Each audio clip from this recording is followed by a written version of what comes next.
You are listening to the new man beyond the macho jerk and the new age wimp. Your host is men's coach Tripp Lanier.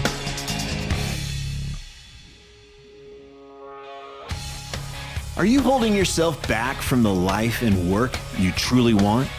Do your fears of rejection or going broke keep you playing small? And would others think you're weird if they knew what truly lights you up? Today, my wife Alyson challenges me to go big. In this conversation, she pushes me to be more transparent about the work I feel called to do.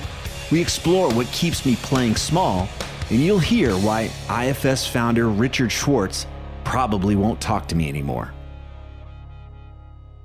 So anyway, I was driving B to school this morning, and she said that she was really excited about art class, and I said, "Okay, what's exciting about art?" And she was telling me about she liked the teacher and she liked the project she was working on. "What's the project you're working on?" And she's like, "Oh, I'm working on the Frida Kahlo thing." And I'm like, "Oh, you were doing that a while back." And then I said, "Well, tell me, like, how big is the unibrow that you're painting on Frida?" Dude. And she was like, "Dad." And I was like, "Well, she's got to have one. Signature. That's her thing. Signature, trademark." And I was like, "Did you know that Frida Kahlo never needed to wear a hat? She had a visor. She had the furry visor up there." And she was like, rude. "Dad." And I was like, "Ask your teacher. Just bring it up with your teacher and ask her, about the visor situation." I don't think she's going to do it. She said that there was that it was immature, and I said, I'm gonna. Not wrong. I was like, I'm an adult male. What are you talking about here? So how could that be immature? Oh my God. I think it's well documented that Frida never needed to wear a hat. I think she always had her visor. Oh my God. She's really protected. Well documented. It's well documented. Look at every painting of her. Is this who I'm getting today for my interview too? For the interview? This part of me? Yeah. The Frida Kahlo historian? Is this your self-led part? The historian? Yes, the art historian. I didn't do well in art history. That was a tough class. Why? How was it tough for you?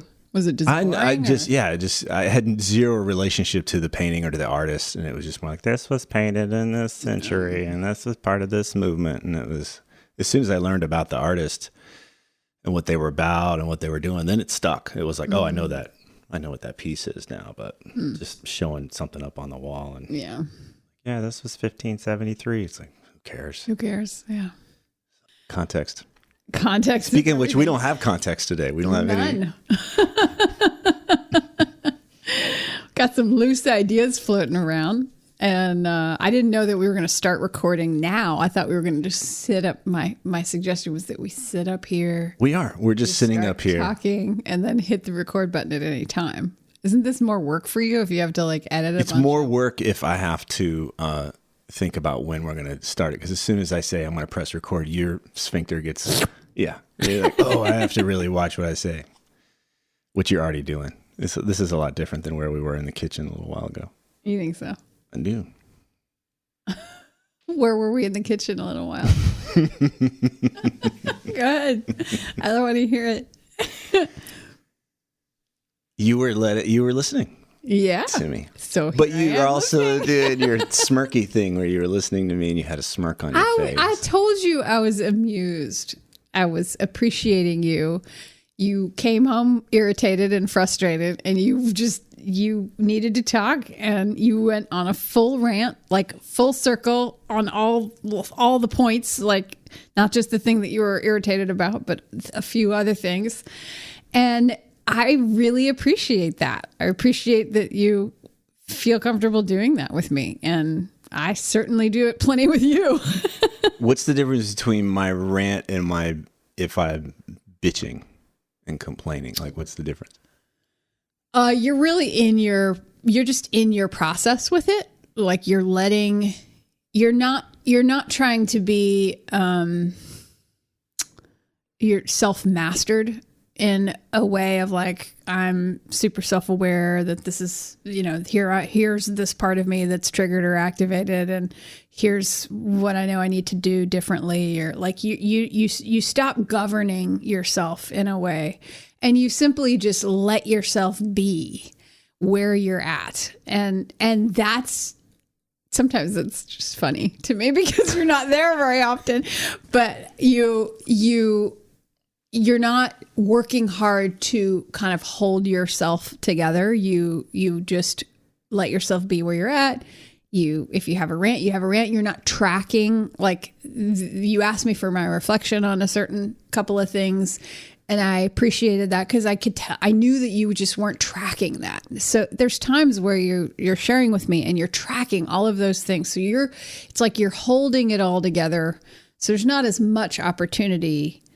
It's like more just, okay, I'll just listen then because you got this, And so it was sweet. Like, it was sweet to see you.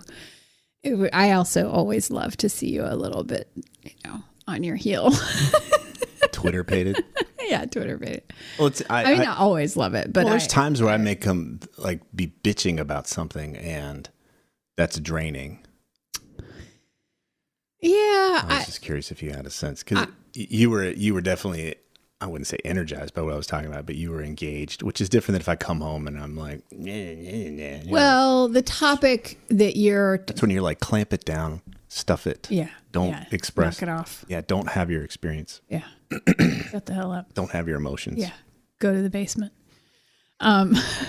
So essentially the nature of what you were speaking to was familiar to me in a number of different ways. So to dovetail on what I was saying around, you weren't self-governing, is the content of what you were speaking to, the things that were aggravating to you, you were just expressing from let's just to use parts language, like you were expressing from your parts. You had one part that was aggravated. You had another part that was like kind of exhausted and just like whatever, just kind of done. You had another part that was angry and wanting to push back. And all of those parts, because I know you so well, all of those parts I know are related to old wounds in you, burdens that you have carried that they have carried in your time. And so what was different for me, it's not draining when I can appreciate that. I was able to just stay in a place of calm and openness to, I just stayed curious to what was going on for you. And I just had some appreciation because I was able to see that you weren't fully eclipsed by the parts, but you were just kind of bouncing around by with these parts in the name of like getting them to have a voice, getting them to be seen and heard. Mm-hmm.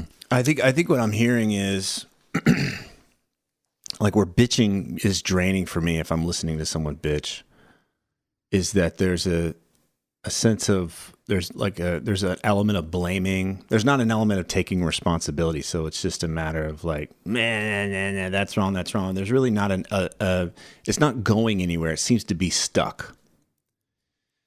And maybe what you were witnessing this morning was an actual movement of energy. I'm holding this energy. I don't want to hold this anymore. I want to move this in a safe place and get it out and move through it so that I can reaccess more self-led energy. And for those listening, the language that Alyson and I are using is borrowed from IFS, and go listen to the interview that I did with Richard Schwartz a while back.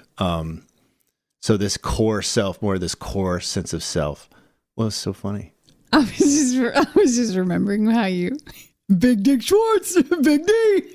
you went around the house for like 2 weeks. Big Dick, I'm going to interview Big Dick. Okay, I don't know if we're going to keep that. He's a large figure. Authentically you. He's a large figure in that His world. His name's also Richard. And he goes by Dick. He does go by Dick. Yeah, which is why you like you. So I think you're turning into a sexual thing, but it's really just I was just remembering. He's a large Richard. And he says, Trying to get yourself out of this. Burning this bridge. A big dick. Sorry, Dick. Yeah. Thank you for your work, though. Sorry, Mr. Schwartz. Sorry. Oh, wow. Just shit the bed there. But anyway, because there's bitching that happens online and in comments, and it's just stuck. It's not moving anywhere, and I don't have time. That doesn't do anything for me. Okay. And then then we get the message, especially as men, is like, don't whine, don't complain, and so it gets stuck. And then you don't go anywhere. And then you get these grumpy guys going around. They're just grumpy all the time and emotionally constipated. And then what was happening this morning, which there's times when I'm complaining and I'm doing my bitching thing where you're like, do you have a request? Do you need to go anywhere? Like, you've got a thing like, let's move this along. And because you don't have any I have some opinions about everything that you're saying. I disagree with what you're saying, actually. Oh, okay. I disagree with, it's not, that you said something earlier about like, oh, you're not doing anything with it or moving it or whatever. You said something like that. I actually don't. I don't. It was the language that you chose that I don't agree with. I get the whole like moving it or doing something with it, but you're talking about like comments online or whatever. If people it seems like they're stuck. What happens with how the stuckness and the draining occurs, as well as what happens with me when I'm like, do you have a request, is when I'm not in a place, or no one else is fielding those tweets or whatever the heck you're referring to. No one is in the place of actually meeting that part and being curious and interested to be with that part, to actually just be with them where they are. And stay curious with what's up. And I think that's actually the difference, because if we're talking about IFS really genuinely, there's time for all of it. And there's space for everything that's here. And everything that's here is often a trailhead to something deeper. And so that's what's not there. When I say, do you have a request? I'm like, I ain't got time for this. Like, I got work to do. I got to go do something, and this could take an hour. And I don't like, do you need something? And there's a wallowing that can happen, right? There's a wallowing that can happen where we're not willing to actually get out of our own way, where we're just kind of like, oh, I love being pissed off. It gives me a sense of power, self-righteousness. From the lens of IFS, though, it's welcome. That part's okay. But the wallowing happens. Think of children, small children. When do they whine? When do they whine? When they not getting what they want. Yeah, when they have a need that's not getting met, that's when whining starts really showing up. If they're getting present, they have a desire. A need is different. Yeah, I actually think that even the desire is rooted in a need somewhere, even if it's just quality attention for 5 minutes. We've tested it on B 1,000 times over. When she was younger, when she would start getting whiny, we would just get really present with her. The whining would stop. And so it wasn't about the toy or the TV. It's not even whining, right? This is where we had the interview like 10 years ago when it was like, it's not about the batteries or it's not about the trash or whatever the topic it's like, that's not about that. Mm-hmm. So even that is where I'm holding my stance on, like, through the IFS lens, if we're going to stay looking through this lens of how we really be with each other or any given part of us, then we're talking about really being with instead of not. All right.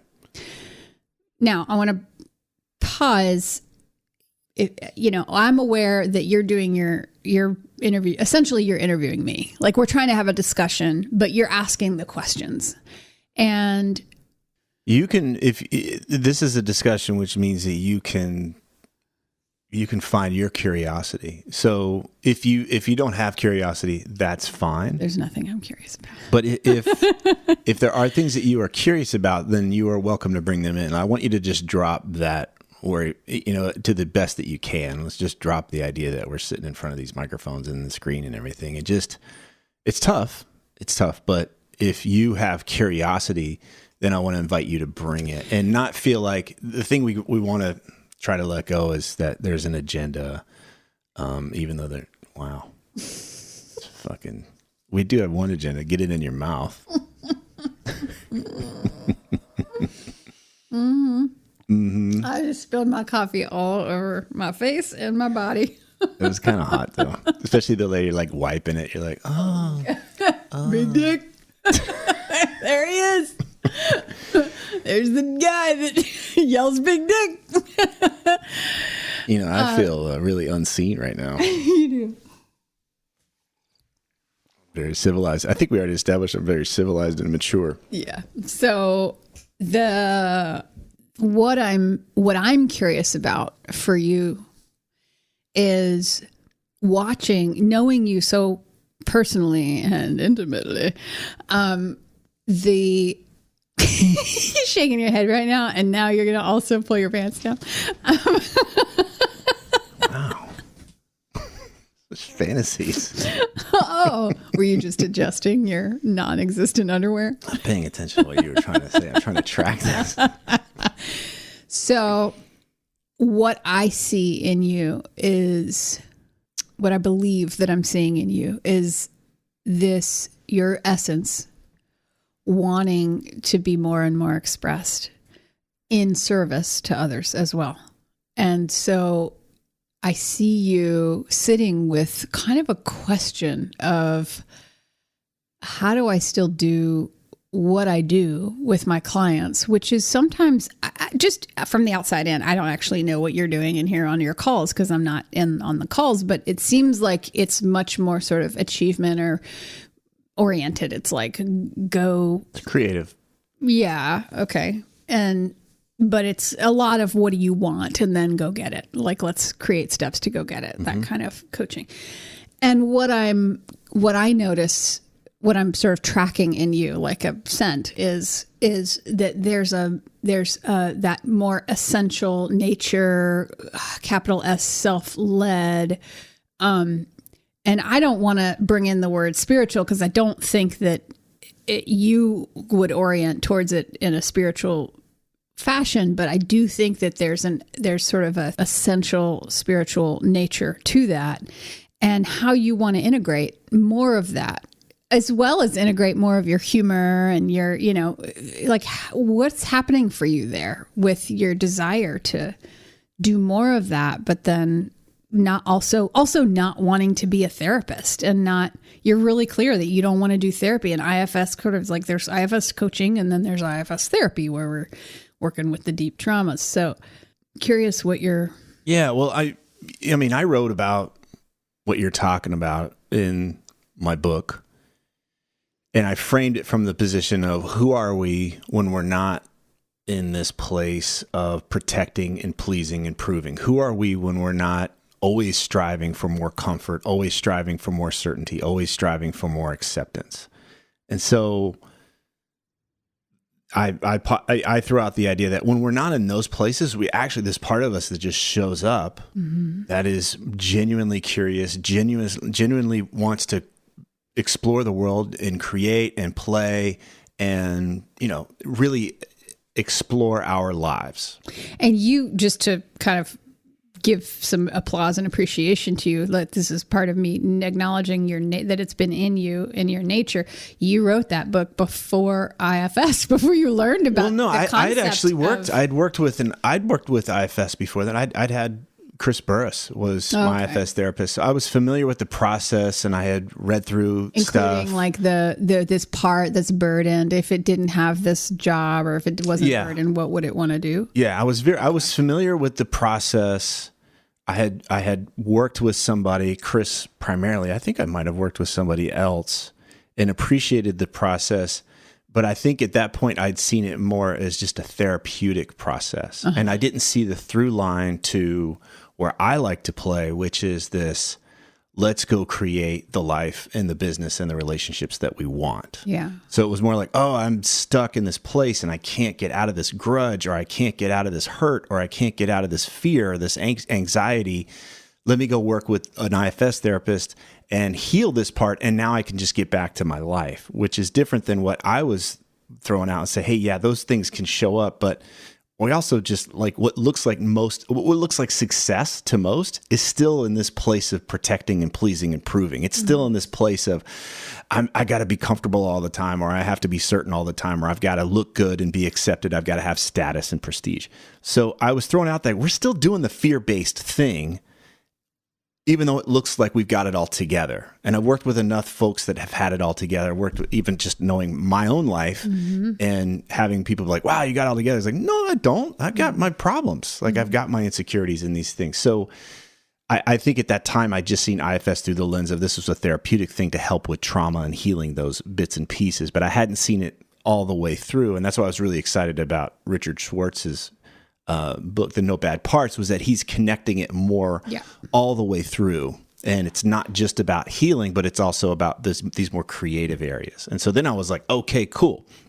We're definitely on the same page now.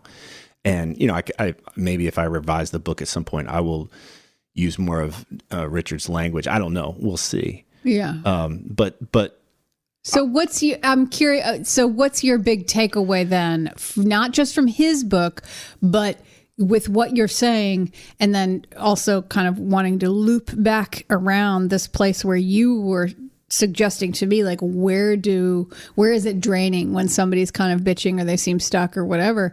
Like, how are you orienting what you took away from the book? Well, I think what came up for me with the book was that I didn't realize, and I think this is where I could try to relate it to maybe somebody who's listening, which is this, not realizing that I'm playing small, not realizing that I'm waiting or hoping to move in a more in a certain direction. And so, yes. So be specific, please. How are you playing small? How are you waiting to move in a...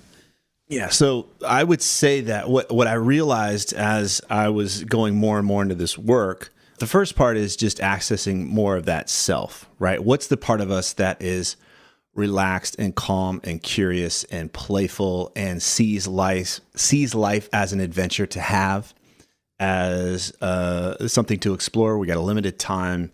Let's live open. Like I want to have a full heart. I want to go and just play and play full out instead of, Jesus is too much and I need to hide out.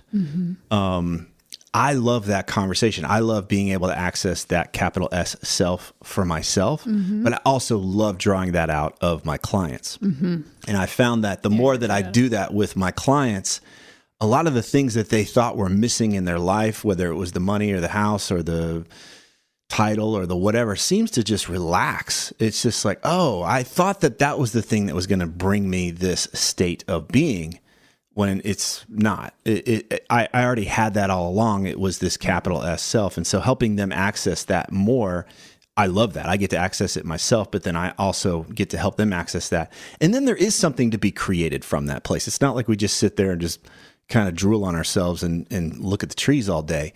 It's like, okay, what wants to be created? When you're not trying to prove something, when you're not trying to protect and or make sure that you fit in or whatever those things are, then it's like, oh, well, shit. Well, I would rather be doing X, Y, and Z in my life. And so I love both of those things. I love the creative process, but the creative process, helping somebody do something from the state of like, this is going to be a thing and I'm finally going to be enough. I'm finally going to impress those people that made fun of me in middle school. I don't have any space for that. I just don't care. And there's plenty of other coaches that will go help you do that shit, but I'm not interested in that. Right. So, but to come back to your question, it was realizing that I haven't been necessarily explicit about it. And I don't know if that's necessarily true because I wrote a freaking book about it, but there was something about landing in this place. Like, first and foremost, I really want to help folks access that. And that is the starting point. Let's really develop the practices, or let's really develop the process that helps you access that state of self first and foremost. And I think if anything, I was playing a little soft there and like, well, we'll see if that gets worked in. And sometimes they're not ready to go there because it's just not on their radar. They're not aware that they're eclipsed and they're in that place of protecting and pleasing and proving. Until they get stuck, they're like, shit, this doesn't work anymore. What's going on? I say, well, I've got an idea. Are you open to trying this? And then we start to access self, and it's like, holy shit, this is amazing. Now I see what I really want to do. Now I have access. I've got all this clarity and this sense of direction. This feels a lot better. So I'll just pause.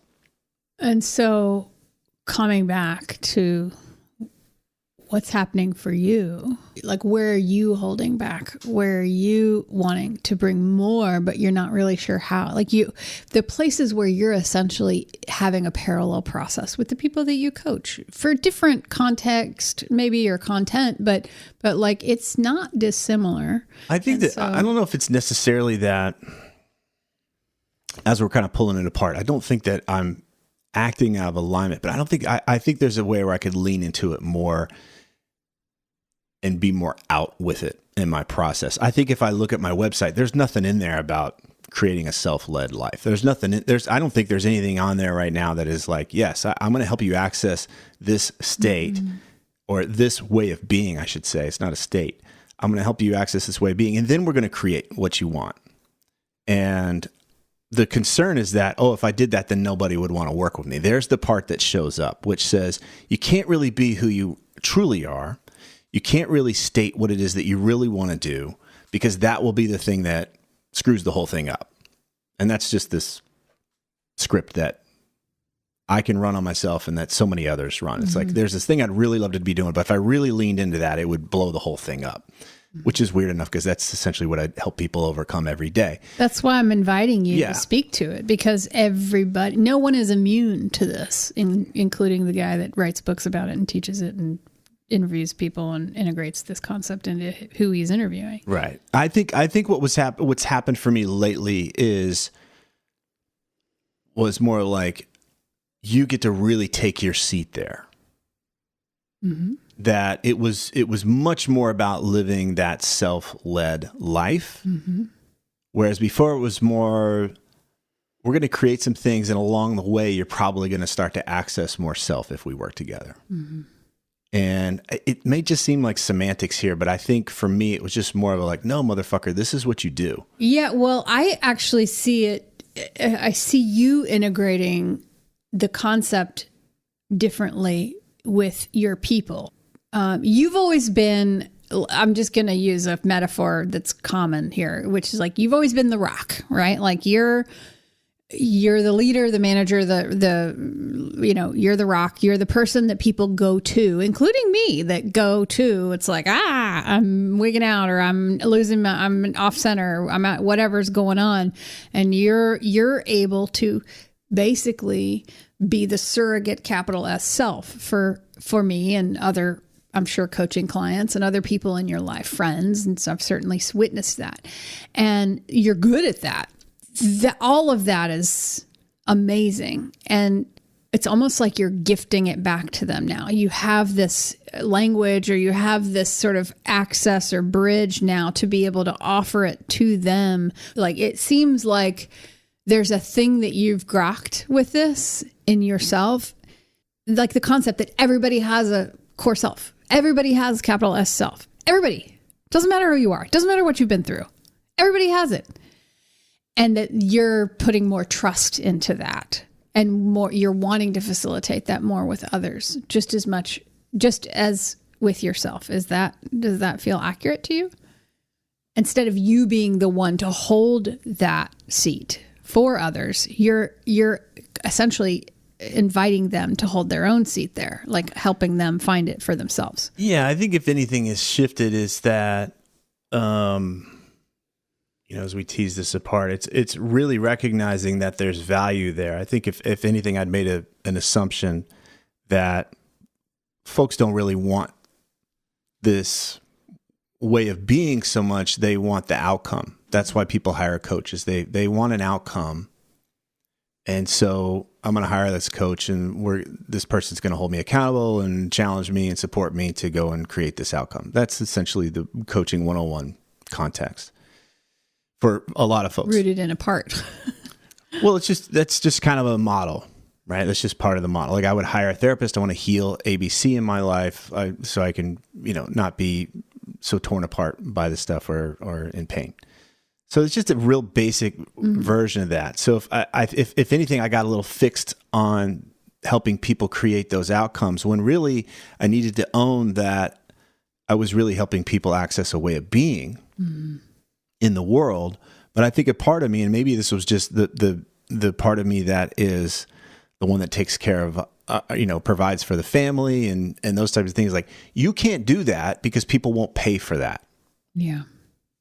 I saw enough kind of broke shaman types, weekend shaman types in Boulder and whatever that were kind of all about this state of being stuff. And it was like, yeah, they couldn't freaking keep the lights on, or they were trust fund kids or whatever. They had some other means that had them support. And so I think from a nature of survival, we're back to that kind of survival mentality. It's like, to survive, and, I use that loosely, but to provide for the lifestyle we had, I needed to focus on ABC, talk about that and present that. And I think what's been changing, especially with my clients more and more, they're like, holy shit, this, helping me access this way of being, like, the outcomes are cool, but this is far better. This is far better. This is something that I will treasure for the rest of my life, is being able to access that. I'm not giving it to them. I'm just helping them access that for themselves. You seem to be grokking that your capital S self can be the one that's in relationship, that's leading the way for all the other parts that sometimes get freaked out and get scared or want to protect or want to prove or want to please or whatever they're going. And you're experiencing that with you too, because of course, what I want for you is to see your humor, your irreverence, your love of racing and cars and women and beauty and art and music but mostly like your irreverent humor and also your essential nature of this steady, wise, really leader, like ability to draw out gold. And I want that for you. And so that place of like, what part speaks up of like, I can't provide for my family, or how is that working as a system in you when that part shows up and says, but I can't, I'm the one holding down the fort here for everybody. I can't, there's not, danger. Yeah, I think that's essentially it, which was coming to this realization, like it really landing the next level, it really landing in the place of, oh, wow, this is my calling. Like, this is what I do. Yeah. I've always had a knowing, but here's the next like oomph of it, that it's really about helping people live a self-led life, to use that term. And then starting to realize there are ways that I could live that more. Yeah. Right. So here's, on a fundamental level, that's at the core of the work that I do, but it's not that explicit. It's still kind of hiding out. That's right. I remember gosh, I don't know how long ago you were like, I think I may need to find some language for this. Right. Cause I think something's starting to shift here, or at least I'm starting to challenge this way. Like, are there places, and is there this part that's like, no, you need to keep that down low, because that's going to push people away. That's going to push opportunities away if you lead with that. It's going to be too weird. It's going to be, what are others going to think? Right. And so they're suddenly not going to see the value in what you offer. And I'm starting to be like, I don't know if I just don't believe that anymore. I don't believe that. And so that's why, it's like wanting to lean in, be a little more explicit about it without having to talk shop necessarily. But at the same time, finding those places where there's that pinch of, I say I really believe this, but I'm not acting in alignment with that. I'm actually, my actions in your don't. Own life fully. Right. Like, there's places where I could be more in integrity there. And there's always a little pinch. It's always like, oh, I could lean into that more. So I think that's the shift that's happening now. Still a question mark of what that looks like, but this conversation is a step in that direction. I've had several times as we're talking here today, I was like, there's no way I'm releasing this. This is just not valuable to people. Like, that part's just showing up like, this isn't valuable to people. They're not going to be served. They're not want to go deeper into conversations with you or explore coaching or whatever that might be. And it's like, okay, thank you. I hear that part, but nonetheless, what if it does serve somebody? That's how it happens. Like with this, there's no one session where it's like, suddenly all of my parts are congruent. Well, that's the process, right? Is you can have access to that in a safe environment, you and I talking, and then it's a matter of going out in the world. And that's where the coaching process comes in. Yeah. Right. So me, a client and myself are having a conversation. They access the core self. It's like, wow, I have this clarity now. I would do this. And it's like, great. So when are you going to have that conversation? There's this, there's the contraction. There's the parts that show up that are like, you can't do that. You can't tell your wife ABC, or you can't request this of your business partner. And that's where it comes in. It's like, okay, you have access to this big S self now. How do you want to act in alignment with it? And it's a continuing process. Like you said, it's not a finish line. But that is where I love that process, which is like, oh, I couldn't possibly do that. And they do it and they're like, it was no big deal. Holy shit. Right. It was like, everything was fine. But that is where, to me, like that's where it goes hand in hand. I don't want to just help people access self and then it's done. It's more like, okay, now let's go get out in the world and let's go act in alignment with this, because that's where things really get exciting. And, you know, even like with a client recently talking to me, he was praising me at the end of the call and it felt so good. But he was like, I don't think you realize, like, you helping me means you're helping all of my 40 employees. Like it's rippling out into these areas. And it was like, wow, that's, the more that he accesses that in himself, then it ripples out and it invites that from the people that are working there. And that's where I get lit up. I don't want to give that part of the process up, because I love that. Let's go out in the world and let's go create from that place. Anything else you want to name or bring? Anything living and stirring in you right now? I do want to name that I'm sitting here and I'm realizing that you are inviting me to bring more of all of who I am into what I do, including my humor. Are you breathing? I am, into including my humor, including, you know, the beliefs that might be a little weird, or you know, all of this stuff and I just feel really fortunate. I've been in and before you and I were together, I was in relationships and I still have friendships that are that way, where it's just like an eyebrow goes up, like, really, dude, you're going to, like, we don't talk about that here. We don't bring that in. And you've always been like, yeah, come on, bring it, bring all of you in it. It's always welcome. And I don't want to, it would be easy for me to kind of like, oh yeah, that's just normal for us. But I know so many people that I coach that their partners are not on the same page. Their partners are really uncomfortable with the aspects of them that rock the boat. You know, if the context of their relationship is to simply just make sure I'm comfortable and make sure I feel safe and make sure I feel accepted, and don't do anything outside of that. And you've always been willing to push me and say, I think there's more of you that can come in, and it might make me uncomfortable.